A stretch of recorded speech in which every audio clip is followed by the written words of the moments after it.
Aloha.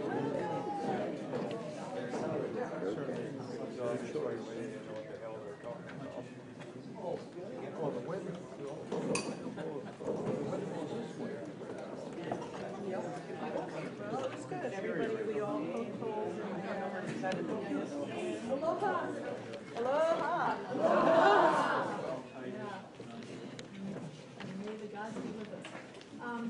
There you go.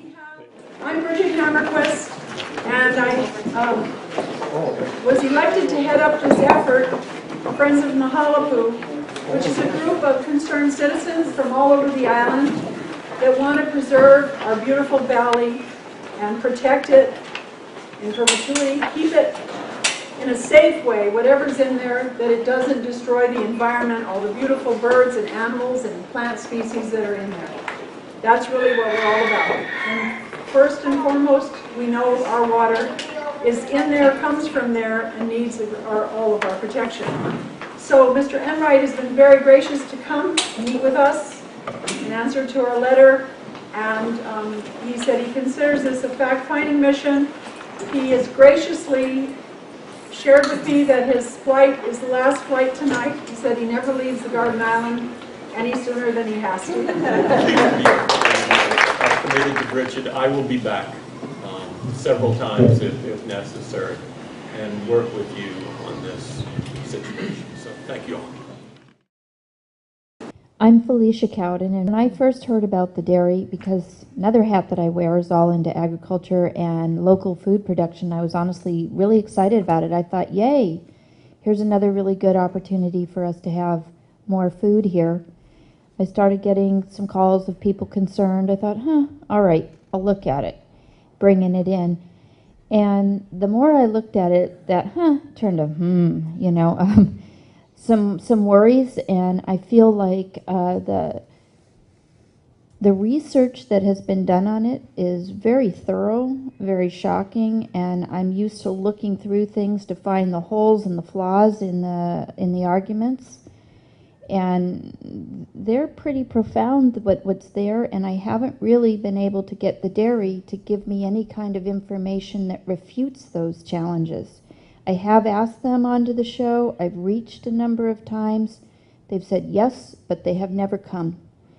And that's always a little bit difficult for me too. So I am very concerned about what's happening here, because we really don't want to make a lasting mistake. We need to be thorough. And I, at this point, wish the dairy was on a bigger piece of land on higher ground away from where it is.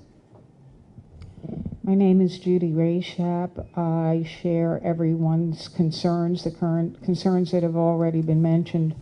On a personal level, I live less than 2 miles downwind of the proposed dairy. I know I don't need to explain anything further about that. And Mahalapu Beach is a place to which I go, and my husband and I go. And it's my joyous place. It's my place that's spiritual, and I walk the beach, and I go into the clean ocean. And it's a beautiful, pristine, my neighborhood beach. I don't want that taken away from me, from my family, from my visitors, from my friends. I want to keep Hawaii pristine. I'm Jan Muller, and I am less than 2 miles from the dairy, so my whole situation will change. I grew up on a small dairy farm. We had 100 milking cows. I'd in Patago twice. I lived with a fly swatter in my hand. All of us did. We were carrying a fly swatter every day. The biting flies when we were outside, when we were going to the barn, to help with the milking, to help with the crops. The biting flies were horrendous. The smell is horrendous, especially when it rains, and it does rain here. And the wind will bring it right at us. We won't be able to have our outdoor dining. We won't be able to sit on our lanais and look at that beautiful ocean. Our little baby pool will be full of poop. It's just, the location is just the worst possible, and the number of cows per acre is horrible. And I should be quiet.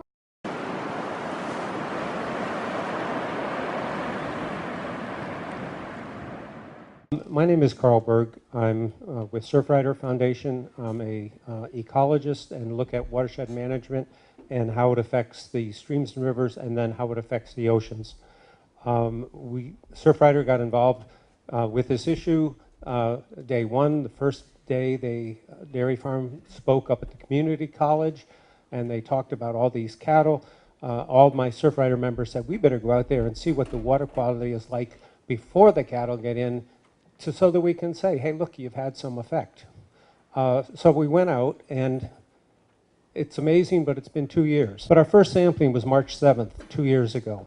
And it was about March 10th that I called the Department of Health and said, hey, we got a problem out there because the bacteria counts at Gillen's Beach are way high, and I don't know what's causing it. And this is before the dairy comes in. And so I went out and also started studying the stream water there. And that was just shocking because the counts were basically higher than what we have in the Alawai Canal. I know that because I used to work for the Department of Health and said, hey, what's the count in the Alawai Canal? And he said, well, we don't measure that. It's too high. We don't measure that. I said, yeah, give me an estimate. You know, well, that's about 1,000 or something. And I said, well, you know, the stream, it's 10,000. He said, no, it can't be. So for the past 2 years, we've been going out, Surfrider have been going out and sampling. I don't go out anymore because Grow Farm refused me a right of entry to their property. But the Surfrider people do go out on a monthly basis and go along the beach access and sample in the water, not state waters. And we sample just 2 places now, one of which is the ocean right in front of Gillen's house. So most of you are familiar with that. You have the rock bench, and then it stops, and then the long stretch of sandy beach. We sample right where the sandy beach is. But if you're there and you look, the water comes out of the stream, goes along the shoreline, dumps into the ocean, and then moves off. So it's quite obvious to us that the high bacteria counts in the ocean are caused by what's in the stream. Now, the Department of Health gets their money to study clean water under the Clean Water Act from EPA, and they only measure beaches. So they only go to the beaches, and they go out about calf height and get water at the beaches. They don't go out to the surf sites, and they don't go in any streams or rivers. Why don't they go into any streams or rivers? Because the Beach Act doesn't say they have to, and besides, we know they're polluted. The other state standard is something they call the statistical threshold value. You should not have a count of bacteria greater than 130 bacteria per 100 ml, 10% of the time. It should not be more than 10% of the time. And Gillen's Beach comes out at 84.4% of the time. So in a sense, you have an 84% chance of getting in polluted water if you go out to that beach on any one day. But the beach is important because we all like going to the beach. But so many of the kids play in the stream there. And I have been out there sampling, and I myself personally got a really bad staph infection from that stream. The only time in 20 years that I've been sampling stream water that I got a really bad infection. The counts in the stream, the least count, 2,700. That's the minimum. The highest count, 24,196. I've gotten that a few times. And I have 33 samples over a 2-year period. The average, the geomean, is 8,818, which is 252 times what the limit's supposed to be. But if you ask how often does it go above the statistical threshold value of 130, every single time, 100% of the time. So this is a chronically polluted stream. And there's no dairy cows there yet. There are, we saw today as we flew around, there are probably about 100 head of cattle scattered all around. There's some goats. There's lots of pigs, I'm sure. There's birds. Aqua Engineers was also operating a biosolids waste site up in there. You weren't operating, you were dumping it, which means all the solids from the sewage treatment plants get put on the land there. There was also a pond up there. I don't know what that was doing. So we don't know where the bacteria are coming from, but we've asked the Grow Farm And we've asked the Department of Health to put up warning signs because the counts are higher than anything else around. Our other worst streams, the Willy Willy, Koloa Landing, Hanamaulu, have an average around 800 to 1,000.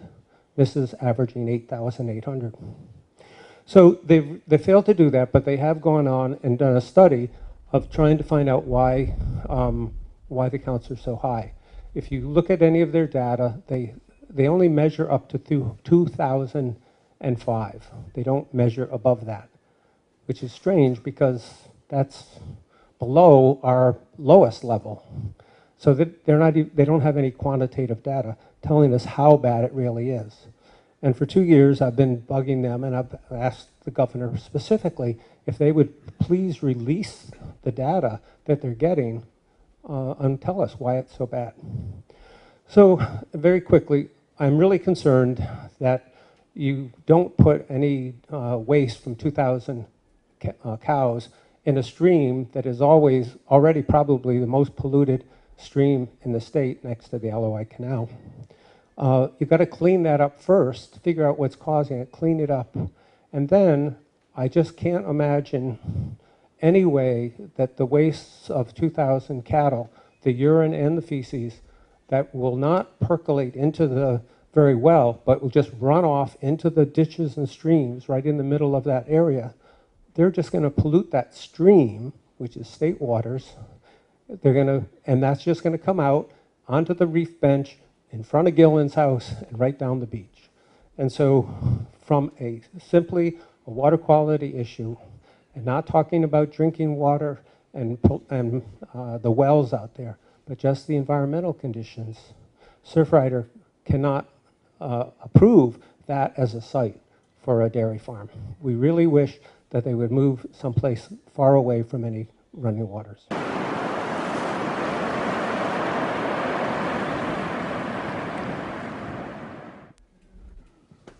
Hi, I'm Eileen Ketchloyan, and I was asked to cover the proximity of the waste to the county wells and the well water capture zone. So, although the Hawaii Dairy Farms Waste Management Plan on page 8, which I believe I might have given you there, states the distance to our water wells as 1/2 mile, this measurement has been made from the milking barn. In fact, well F and well C are 750 feet from Block H. Block H is 81 acres, and it's marked on their plan to receive manure applications and is the desludging site for the effluent ponds. So that's the bottom of the pond is going to be dumped there. The Kauai County Water Department verified that the wells are, in fact, only 750 feet away from Block H. Block H contains the best draining soils of the 587 acres. I'm sure someone else here will talk about that. This would be the perfect place to put desludge if you want the sludge to disappear into the ground. Only one problem, this is inside our well capture zone. In the Source Water Assessment Program report for the County of Kauai, page 4-1, it says the unique characteristics of most island streams necessitate designation of the entire watershed as a source area when surface water serves a drinking water source. This approach is consistent with the EPA delineation requirements for source water assessment programs and Department of Health sanitary survey requirements. This report goes on to say, due to the high permeability of the bedrock in many areas of Hawaii, infiltrating rainfall typically percolates directly to the basal aquifer. On page 4-3 of the SWAP report, under 4.2, delineation of groundwater under direct influence of surface water, the water supply by a groundwater source is sometimes affected by and or connected to a nearby surf water body. If a hydraulic connection between the surface water and a groundwater source has been established, the groundwater source is considered and classified as a GWUDI. The U.S. Department of Interior released a report called Mahalapu, Island of Kauai Reconnaissance Survey. On page 29 of that survey, it says, the Mahalapu Valley is hydrologically linked. There are 3 zones around well F and C. Zone A is a 50-foot radius. Zone B is a 1,000-foot radius. Zone C is the entire watershed area upstream from the public water supply source. Looking at Figure 5 in Hawaii Dairy Farm's waste management plan, it is easy to see that the canals and ditches that lead directly to well F and C from the dairy site. The SWAP report classifies well F, C, and D hydrologically as basal and unconfined. The aquifer's uniqueness is classified as irreplaceable. The upper aquifer vulnerability is classified as high. The confined animal feed facility is ranked very high in Zone A and Zone B, otherwise high.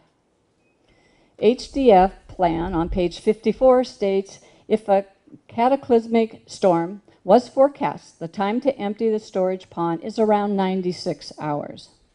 The second pond will take an additional 40 hours to pump.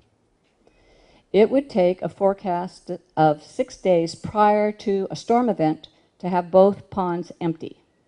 The nutrients within a 3-hour application will be absorbed by the pasture in approximately 3.3 days. And they're talking about 96 hours and 40 hours. Okay. Dumping both effluent ponds on the ground would cause a huge runoff, and if a rain event starts, the effluent would end up percolating down to our basal aquifer, contaminating the entire aquifer. When was the last time any of us here had notice 6 days ahead of time of a hurricane or a rain event? The obvious conclusion to draw is that the drinking water wells will get contaminated if 2,000 cows are out there.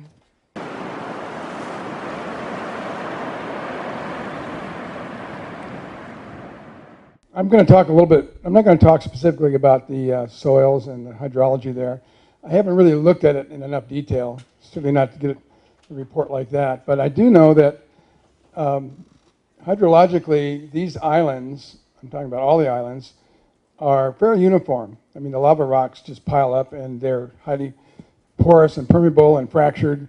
I think of the aquifer of an island in Hawaii as like a large sponge. It's not terribly confined, so that allows the whole aquifer to kind of mix. If you have a problem in one area, it's going to easily mix together. And other than that, I do know that water tends to run downhill.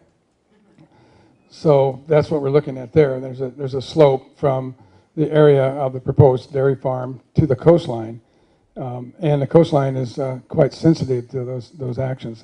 But really, mostly what I want to just mention, I'm going to come back later on and talk a little bit more about the atmosphere, the winds, and so on. But I'd like to talk about the essence of Mahalapu. I've written a book on Kauai's geologic history. Some of you may have seen it.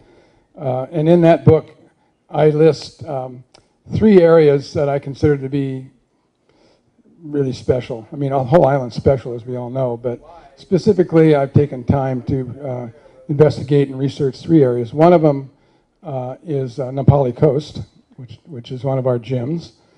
Amazing place.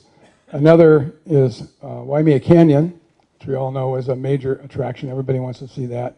One of the most beautiful canyons in the world and one of the strangest canyons in the world from a geological point of view. I'll throw in a third before I get to the fourth one, and that is Polyholly. I'm a kind of a coastal kind of person, and I consider that to be kind of a beach for beach purists. Largest beach in the state, remote, hot, dry, extreme. And the fourth area that I've listed and described is Mahalapu. I consider that to be a special place from a naturalist, geologist point of view. If I was going to take someone from outside Hawaii and to one spot to explain to them the origin of the Hawaiian Islands, it would be Mahalapu.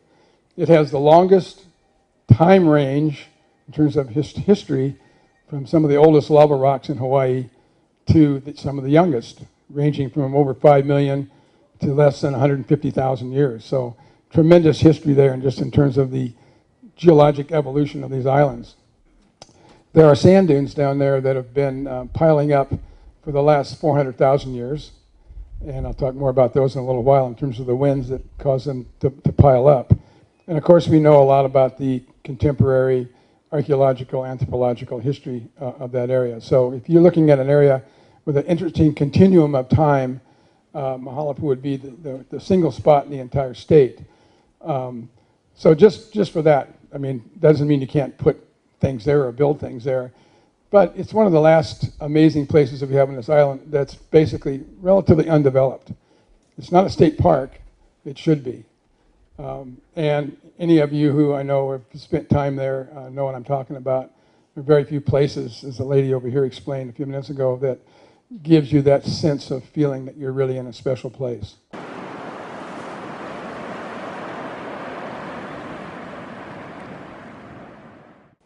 So what I've done for you both is prepared an overview of the top 10, 11 states with big dairy operations, and you'll take that with you tonight and you can read it.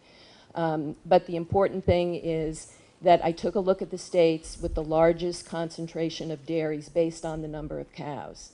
And in all states, there has been serious degradation of ground and surface water quality due to nitrate contamination from manure. Now, this problem is widespread. It's not just dairy, but large hog and poultry farms have been implicated as well. This problem is not new. When I did the research, I was shocked to find that there are communities who have been suffering with this more than 20 years. Let's not put Kauai on that list. Please read the information that we're going to share with you. The problem is very difficult to remediate. Once nitrates infiltrate the water supply, it's a difficult fix. A case in point is the city of Des Moines, Iowa, which is now suing 3 counties in its own state for failure to manage manure runoff. And finally, it's very, very costly to fix. Communities are forced to purchase expensive equipment, and private well owners must install equipment or use bottled water forever. Millions and millions of dollars are being spent on remediation efforts. A case in point is in Minnesota. Taxpayers spent $125 million last year alone to clean up animal agricultural pollution. Read these stories, they are compelling. The data over the last 20 years across the top 20 states shows us that when a large animal agriculture comes to a community, water quality is likely to suffer, public health is endangered, and communities pick up the tab. The impact to our water quality is one of the primary reasons we believe that HDF has made a poor choice to locate in Mahalapu Valley. It is too close to our drinking water supply, as Eileen has shown. It is too close to the ocean, which provides significant recreational and economic benefits to this community. And it is too close to our vibrant South Shore visitor industry, which you'll hear later on is the economic engine of our island. For these reasons, we urge you to join with us to protect our health and way of life. Please read these stories. Thank you.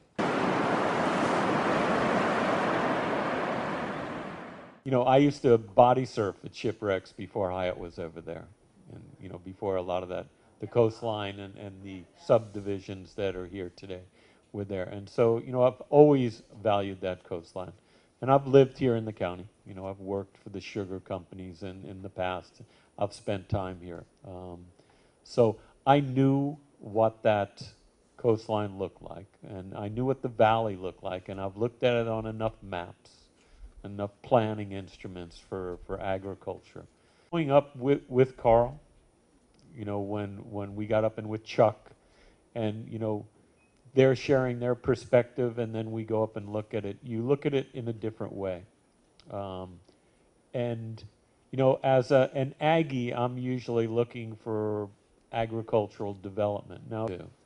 But being up there looking at it as an environmentalist, which is what I was asked to do, I could see the points that they were making.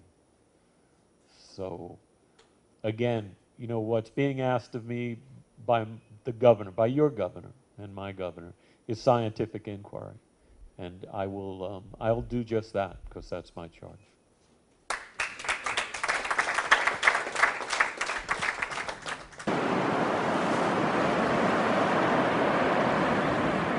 So we wanted to give you an idea of what impacts would occur with our water quality. And for those of you who want to, you can go to our website.